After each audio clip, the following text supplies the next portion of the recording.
অনেকেই চায় কম্পিউটার শিখতে, কিন্তু কোথা থেকে শুরু করবে সেটা জানেন না।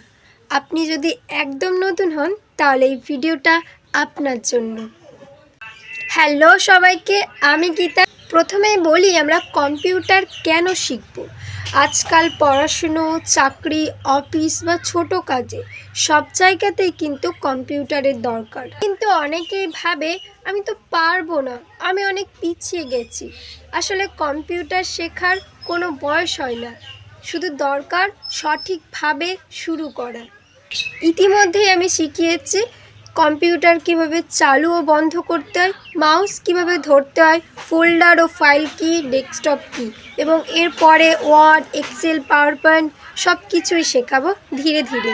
আপনার কাছে যদি কম্পিউটার না থাকে তবুও সমস্যা নেই, ভিডিও দেখে খাতায় লিখে রাখলে শেখা শুরু কর। আমি নিজেও শিখতে শিখতে আপনাদের শেখাচ্ছি। শেষ কথা, আপনি যদি নতুন হন এই চ্যানেলটা ফলো রাখুন, ধীরে ধীরে কম্পিউটার সহজ হয়ে যাবে। ধন্যবাদ।